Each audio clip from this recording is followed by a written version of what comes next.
Hey, and welcome to animation technically, and today we're looking at the .me butterfly. I'm not just rigging but animation, and the reason is because I wanted to talk about simple rigging and animation, because not everything has to be a crazy rig to do a million things that you've seen on other videos. Something like this can be done quite simply, and more importantly, if you're rigging and animating, you know how you're going to animate something, you know how you want something to move, and with that in mind, you don't need to add controllers to everything or features for everything, because you know what you're going to use and what you're not. If you're making stuff for yourself, like any probably good builder does, and did with my house, ironically, you will know that you can cut corners and things for when you need to do something quick, or you just want to do it your own way, which is what I did with the butterfly. I could have done something complex for the wings and the body, but I chose not to, as you can see by the rig itself. There's not that many bones, which you'd probably expect anyway, but I didn't do anything crazy with the wings. It's just a chain of 3 bones with one at the end for each of these flat bits here, that I don't move independently, but I wanted the pivot specifically pointing down where I wanted.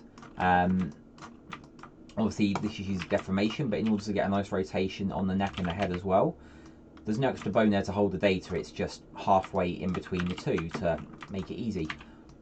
Antlers, or antennae, whatever you want to call them, are FK animated, as are these with this, because it's a flying pet, where if I did need to anchor it to something, I could very easily just take a point like this and just constrain it to one of these, and then if I move the body around, obviously that will stay where it is, which is how you do anyone planted on the floor, for example.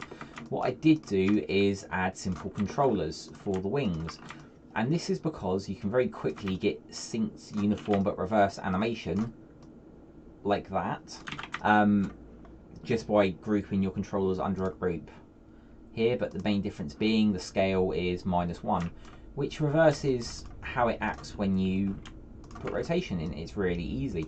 If you just wanted to get that simple motion of flapping, I do see a lot of animals animated, especially in smaller games, and other games that do similar pets as this, doing their animations like this to make very quick flaps. I hate this. This is kind of lazy animation because it's not right, and it's really easy to do it right. But what we really want is this to be happening. We want it to follow through, but a little offset, so you get that flapping motion the way you want it. Get that curl there, make it look like it's actually pushing up and flapping back how we want. And again there, to get that flapping motion, but control the curves. Control that rotation so it acts how you want it to act.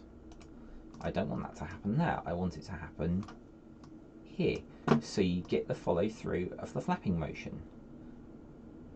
It keeps it simple and effective. And that's how the majority of the animations were done. It's really simple and easy. You can see some of the animations here as well, where I've just kind of used this to get the wing flaps. Sometimes in some of the animations I've actually extended the wings as well, which is very easy to do again with FK, and because it's deformation you can just stretch as you need.